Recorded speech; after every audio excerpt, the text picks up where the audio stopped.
வணக்கம். தந்தையின் பாட்காஸ்ட் செய்திகளை வாசிப்பது நான் வைகரை வருணன். முதலில் தலைப்புச் செய்திகள். மாணவர்களிடம் அறிவியல் மனப்பான்மையை வளர்க்கவே புதிய தேசிய கல்விக் கொள்கையை அமல்படுத்தியுள்ளோம்.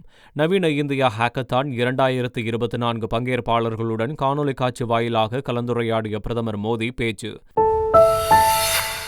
வட தமிழக மற்றும் டெல்டா மாவட்டங்களில் கனமழைக்கு வாய்ப்பு. சென்னை வானிலை ஆய்வு மையம் தகவல்.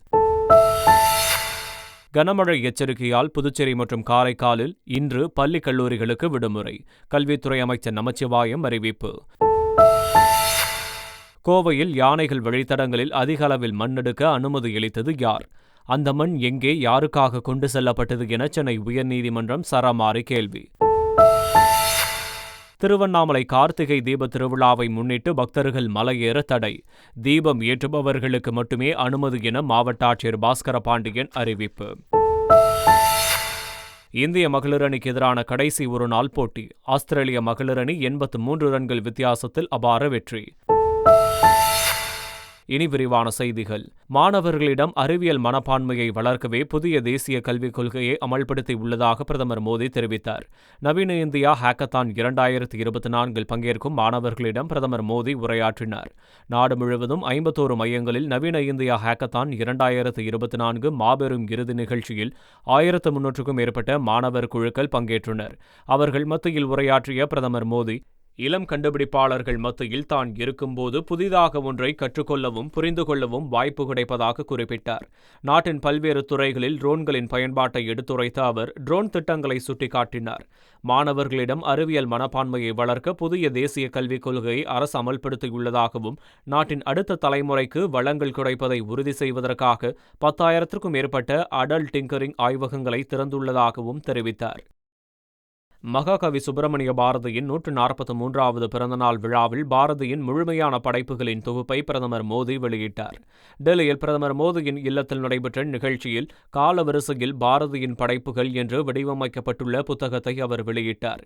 புத்தகத்தை வெளியிட்டு பேசிய பிரதமர் மோடி, சுப்பிரமணிய பாரதியை போன்ற ஆளுமை நூற்றாண்டிற்கு ஒரு முறையை கிடைப்பார்கள் என்றும், பாரதியின் இலக்கிய படைப்புகள் தமிழ் மொழியின் பொக்கிஷம் என்றும் குறிப்பிட்டார். நாடாளுமன்ற நடவடிக்கைகளுக்கு அரசை இடையூறு ஏற்படுத்துவது வெட்கக்கேடு என பிரியங்கா காந்தி சாடியுள்ளார். மக்களவை சுமூகமாக நடைபெற்ற வேளையில் பூஜ்ய நேரத்தில் பேசிய காங்கிரஸ் எம்பி கௌரவ் கோகாய் மணிப்பூர் விவகாரத்தை எழுப்பினார். மணிப்பூருக்கு பிரதமர் மோடி எப்போது செல்வார்? மணிப்பூர் கலவரம் குறித்தும் அதனை முடிவுக்கு கொண்டு வருவது குறித்தும் அமித்ஷா எப்போது பதிலளிப்பார் என கேள்விகளை எழுப்பியவர், மணிப்பூரில் கலவரத்தை நிறுத்தி அமைதியை நிலைநாட்டுவதில் மத்திய அரசு தோல்வியடைந்து விட்டதாக குற்றம் சாட்டினார். இந்த தோல்வியிலிருந்து திசை திருப்பவே பாஜக ஜார்ஜ் சோரஸ் விவகாரத்தை எழுப்புவதாகவும் விமர்சித்தார். மதுரை அரிட்டாப்பட்டியில் டங்ஸ்டன் சுரங்கம் அமைப்பதற்கு வழங்கப்பட்ட அனுமதியை ரத்து செய்ய வேண்டும் என்று மக்களவையில் திமுக எம்பிக்கள் கனிமொழி, டி.ஆர். பாலு வலியுறுத்தினர். மக்களவையில் பூஜ்ய நேரத்தில் பேசிய கனிமொழி, அரிட்டாப்பட்டியில் டங்ஸ்டன் சுரங்கம் அமைப்பது சுற்றுச்சூழல் மற்றும் கலாச்சார தாக்கத்தை விளைவிக்கும் என்றார். சுற்றுச்சூழல் பன்முகத்தன்மை வாய்ந்த பகுதியையும் விவசாயிகளையும் பாதுகாக்க சுரங்க திட்டத்தை தடுத்து நிறுத்த வேண்டும் என கனிமொழி கேட்டுக்கொண்டார். மக்களவை சுமூகமாக நடைபெற வேண்டும் என்று சபாநாயகர் ஓம் பிர்லாவிடம் ராகுல்காந்தி நேரில் கோரிக்கை விடுத்தார். தொடர்ந்து செய்தியாளர்களிடம் பேசிய ராகுல்காந்தி, தன் மீதான கீழ்த்தரமான கருத்துக்களை அவை குறிப்பிலிருந்து நீக்க வேண்டும் என்று சபாநாயகரிடம் தெரிவித்ததாகவும் கூறினார். தன்னை பற்றி ஆளும் கட்சியினர் என்ன சொன்னாலும் 13ஆம் தேதி மக்களவையில் இந்திய அரசியல் சாசன 75வது தினம் குறித்து விவாதம் நடைபெற வேண்டும் என தெரிவித்தார். மாநிலங்களவைத் தலைவர் ஜெகதீப் தன்கர் ஹெட்மாஸ்டர் போல் நடந்து கொள்கிறார் என மல்லிகார்ஜுன கார்கே குற்றம் சாட்டியுள்ளார். ஜெகதீப் தன்கர் ஒருதலைபட்சமாக செயல்படுவதாகவும், அவர் வகிக்கும் பதவியின் கண்ணியத்திற்கு முரணாக அவரது செயல் இருப்பதாகவும் கார்கே குற்றம் சாட்டினார். ஜெகதீப் தன்கர் பள்ளி ஹெட்மாஸ்டரை போல் நடந்து கொள்வதாகவும், எதிர்க்கட்சித் தலைவர்களுக்கு மாணவர்களைப் போல பாடம் எடுப்பதாக அவர்களை பேசவிடாமல் தடுப்பதாகவும் அவர் தெரிவித்தார். கேரளாவில் பெரியார் நினைவகம் மற்றும் நூலகத்தை திறக்கும் நிகழ்ச்சியில் தமிழ்நாடு முதல்வரும் கேரள முதல்வரும் சேர்ந்து பங்கேற்பது அனைவருக்கும் பெருமை என்று அமைச்சர் அன்பில் மகேஷ் தெரிவித்துள்ளார். திருச்சியில் செய்தியாளர்களை சந்தித்த அவர், பெரியார் தமிழ்நாட்டுக்கு மட்டும் சொந்தக்காரர் அல்ல என கூறினார். அதானி விவகாரத்தில் அண்ணாமலை வைத்த அடுக்கடுக்கான குற்றச்சாட்டுகளுக்கு பதிலடி கொடுத்த அமைச்சர் செந்தில் பாலாஜி, விளம்பரத்திற்காக பொய்யான கருத்துகளையும் அவதூறுகளையும் பரப்புகிறார் என்றார். உள்ளூரில் தோல்வி, வெளியூரிலும் தோல்வி என்பதால் இருப்பை காட்ட அண்ணாமலை முயற்சிப்பதாகவும் அவர் குற்றம் சாட்டினார். கனமழை எச்சரிக்கை காரணமாக புதுச்சேரி மற்றும் காரைக்காலில் இன்று பள்ளிகளுக்கு விடுமுறை அறிவிக்கப்பட்டுள்ளது. வானிலை ஆய்வு மையம் புதுச்சேரி மற்றும் காரைக்காலுக்கு கனமழை எச்சரிக்கை விடுத்துள்ளது. இதனால் அங்குள்ள பள்ளி மற்றும் கல்லூரிகளுக்கு இன்று விடுமுறை அளிக்கப்படுவதாக கல்வித்துறை அமைச்சர் நமச்சிவாயம் அறிவித்துள்ளார். புதுச்சேரிக்கு கனமழை எச்சரிக்கை விடுக்கப்பட்டுள்ள நிலையில் பொதுமக்கள் பாதுகாப்பாக இருக்க மாவட்ட ஆட்சியர் குலோத்துங்கன் பல்வேறு அறிவுறுத்தல்களை வழங்கியுள்ளார். அதன்படி தேவையான மளிகைப் பொருட்கள் மற்றும் மருந்துகளை தேவைக்கேற்ப வாங்கி வைத்துக் கொள்ள வேண்டும், நீர்நிலைகளில் இறங்குவது, அருகில் செல்ல வேண்டாம் என அறிவுறுத்தியுள்ளார். மேலும் மிக அவசியமான தேவையின்றி வெளியே செல்வதை தவிர்க்க வேண்டும், சமூக வலைதளங்களில் உலாவரும் தவறான செய்திகளை நம்ப வேண்டாம் என குறிப்பிட்டுள்ளார். அத்துடன் புகார்களுக்கு இலவச உதவி எண்களான 112 மற்றும் 1077 எண்ணை தொடர்பு கொள்ளுமாறு அறிவுறுத்தியுள்ளார். திருவண்ணாமலை கார்த்திகை தீப திருவிழாவை முன்னிட்டு பக்தர்கள் மலையேற தடை விதிக்கப்பட்டுள்ளது. இது தொடர்பாக மாவட்ட ஆட்சியர் பாஸ்கரபாண்டியன் வெளியிட்டுள்ள அறிக்கையில், மலை அதிக ஈரப்பதத்துடன் இருப்பதால் பாறைகள் உருளக்கூடிய அபாயம் உள்ளதாகவும், பக்தர்களுக்கு ஏற்படும் இன்னல் கருதி மலையேற தடை விதிக்கப்பட்டுள்ளதாகவும் தெரிவித்துள்ளார். மேலும் தீபம் ஏற்றுபவர்கள் மட்டுமே மலை மீது ஏற அனுமதிக்கப்படுவார்கள் என்றும் அவர் அறிவித்துள்ளார். உலக புகழ்பெற்ற நாகூர் தர்காவின் 468ஆம் ஆண்டு கந்தூரி விழா சந்தனக்கூடு ஊர்வலம் கோலாகலமாக நடைபெற்றது.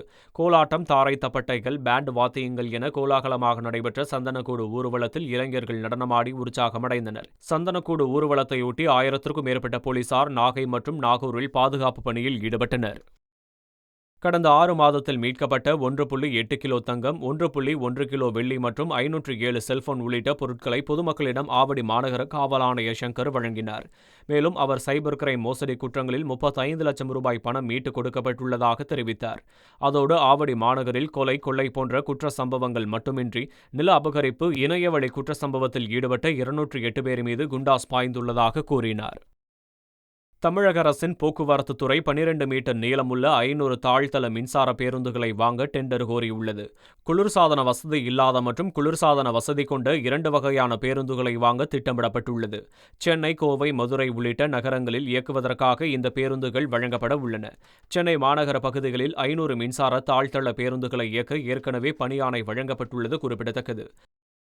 வன்னியர்களுக்கு 10.5 விழுக்காடு இடஒதுக்கீடு வழங்கக் கோரி வரும் 24ஆம் தேதி போராட்டம் நடைபெறும் என பாமக நிறுவனர் ராமதாஸ் அறிவித்துள்ளார்.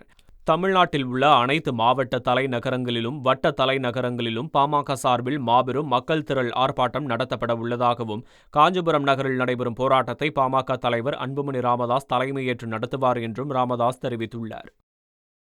கோவை மாவட்டத்தில் யானை வழித்தடங்களில் சட்டவிரோதமாக மண் அள்ளப்பட்டது தொடர்பான அரசின் அறிக்கைக்கு சென்னை உயர்நீதிமன்றம் அதிருப்தி தெரிவித்துள்ளது. யானை வழித்தடங்களில் 5 லட்சம் கனமீட்டர் மண் அள்ளப்பட்டுள்ளதற்கு சென்னை உயர்நீதிமன்றம் கடும் கண்டனம் தெரிவித்தது.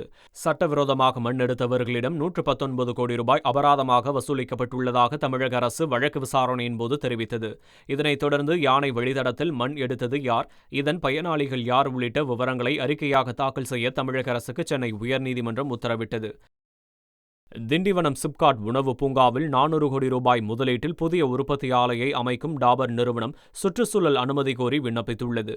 1.36 லட்சம் சதுர அடி பரப்பளவில் அமையும் இந்த தொழிற்சாலையிலிருந்து தேன், Odonil, Dabur red toothpaste, rose water, amla hair oil உள்ளிட்ட பொருட்களை இந்த நிறுவனம் தயாரிக்க உள்ளது. இந்த தொழிற்சாலை அமைப்பது தொடர்பாக கடந்த ஆகஸ்ட் மாதம் புரிந்துணர்வு ஒப்பந்தம் கையெழுத்தான நிலையில் இந்த தொழிற்சாலையால் 750 பேருக்கு வேலைவாய்ப்பு கிடைக்கும் என்று தெரிவிக்கப்பட்டுள்ளது. சென்னையில் விமானத்தில் பெட்ரோல் கசிவு உரிய நேரத்தில் கண்டுபிடிக்கப்பட்டதால் 145 பயணிகள் உயிர் தப்பினர். சென்னை விமான நிலையத்திலிருந்து சிங்கப்பூர் செல்லும் ஏர் இந்தியா விமானம் 145 பயணிகளுடன் புறப்பட தயாரானது. விமானி எஞ்சினை இயக்கியபோது பெட்ரோல் கசிவுக்கான எச்சரிக்கை வந்ததாக தெரிகிறது. இதையடுத்து பொறியாளர்கள் பெட்ரோல் கசிவை சரி செய்யும் பணியில் ஈடுபட்டனர். உரிய நேரத்தில் பெட்ரோல் கசிவு கண்டுபிடிக்கப்பட்டதால் 145 பயணிகள் அதிர்ஷ்டவசமாக உயிர் தப்பினர். பொது இடத்தில் உள்ள அனைத்து கட்சி கொடிமரங்களையும் அகற்ற ஏன் உத்தரவு பிறப்பிக்கக்கூடாது என உயர்நீதிமன்ற மதுரை அமர்வு கேள்வி எழுப்பியுள்ளது. இது தொடர்பான வழக்கை விசாரித்த நீதிபதி, தமிழகத்தில் கொடிமரங்கள் வைக்கப்பட்ட இடங்களில் எத்தனை விபத்துகள் நடைபெற்றுள்ளது என்றும் இதுவரை எத்தனை வழக்குகள் பதிவு செய்யப்பட்டுள்ளது என்ற விவரத்தையும் அறிக்கையாக தாக்கல் செய்ய உத்தரவிட்டு விசாரணையை ஒத்திவைத்தார். திருப்பூர் மாவட்டம் பல்லடத்தில் மூவர் படுகொலை சம்பவத்தின் எதிரொலியாய் அடையாளம் தெரியாத நபர்கள் ஊருக்குள் வர தடை விதிக்கப்பட்டுள்ளது. பல்லடம் அடுத்த சேமலைக்கவுண்டம்பாளையம் என்ற கிராமத்தில் கடந்த நவம்பர் 29ஆம் தேதி தெய்வசிகாமணி அலமேலு மற்றும் அவரது மகன் செந்தில்குமார் ஆகிய மூவர் படுகொலை செய்யப்பட்டனர். கொலை நடந்து 14 நாட்கள் ஆகியும் குற்றவாளிகளை போலீசாரால் கண்டுபிடிக்க முடியவில்லை. இந்த சூழ்நிலையில் கண்டியன்கோயில் ஊராட்சிக்குட்பட்ட கிராம பகுதிகளில் பொதுமக்கள் மற்றும் விவசாய சங்கத்தினர் சார்பில் விழிப்புணர்வு ஏற்படுத்தும் வகையில் ஆங்காங்கே பதாகைகள் வைக்கப்பட்டன.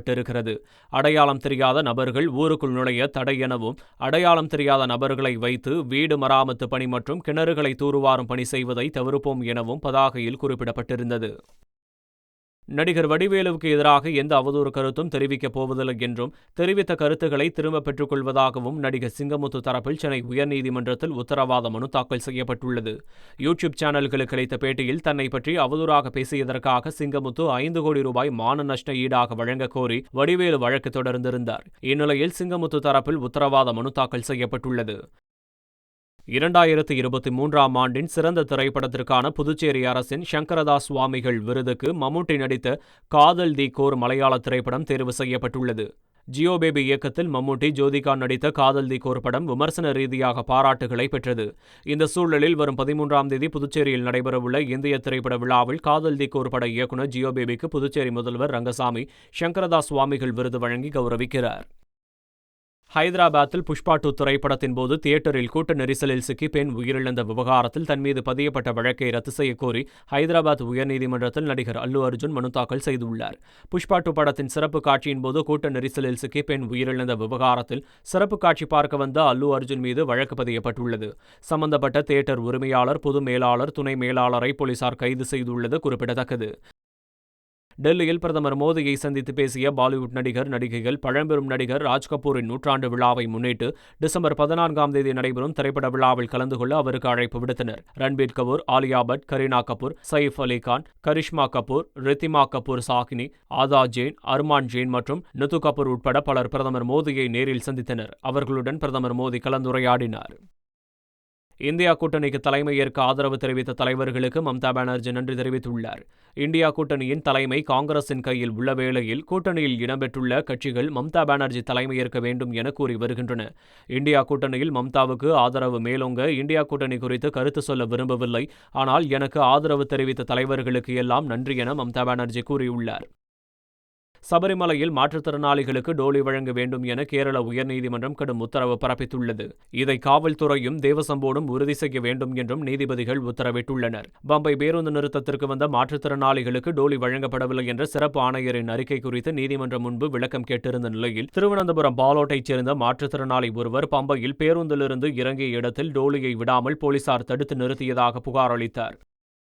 நடிகர் மோகன் பாபு காவல்துறை விசாரணைக்கு ஆஜராவதிலிருந்து விலக்கு அளித்து தெலுங்கானா உயர்நீதிமன்றம் உத்தரவிட்டுள்ளது. சொத்து தகராறில் நடிகர் மோகன் பாபுவும் அவரது மகன் மஞ்சு மனோஜும் பரஸ்பரம் காவல் நிலையத்தில் புகார் அளித்தனர். இந்த சூழலில் தன்னை விசாரணைக்கு உட்படுத்தக்கூடாது என மோகன் பாபு தரப்பில் தெலுங்கானா உயர்நீதிமன்றத்தில் வழக்கு தொடரப்பட்டது. வழக்கை விசாரித்த நீதிபதிகள் மோகன் பாபு வீடு அருகே போலீசார் கண்காணிப்பு பணியில் ஈடுபட வேண்டும் எனவும், டிசம்பர் 24ஆம் தேதி வரை போலீஸ் விசாரணைக்கு ஆஜராக வேண்டியது இல்லை எனவும் உத்தரவிட்டனர். இந்திய திரைப்பட கூட்டமைப்பின் துணைத் தலைவராக பிரபல திரைப்பட தயாரிப்பாளர் டாக்டர் ஐசரி கணேஷ் ஒருமனதாக தேர்வு செய்யப்பட்டுள்ளார். மும்பையை தலைமையிடமாக கொண்டு செயல்படும் பிலிம் ஃபெடரேஷன் ஆஃப் இந்தியா அமைப்பின் முதல் செயற்குழு கூட்டம் கோவாவில் நடைபெற்றது. இதில் வேல்ஸ் பிலிம் இன்டர்நேஷனல் லிமிடெட் தலைவர் மற்றும் புகழ்பெற்ற கல்வியாளருமான டாக்டர் ஐசரி கணேஷ் இந்த கூட்டமைப்பின் துணைத் தலைவர் பதவிக்கு ஒருமனதாக தேர்ந்தெடுக்கப்பட்டார்.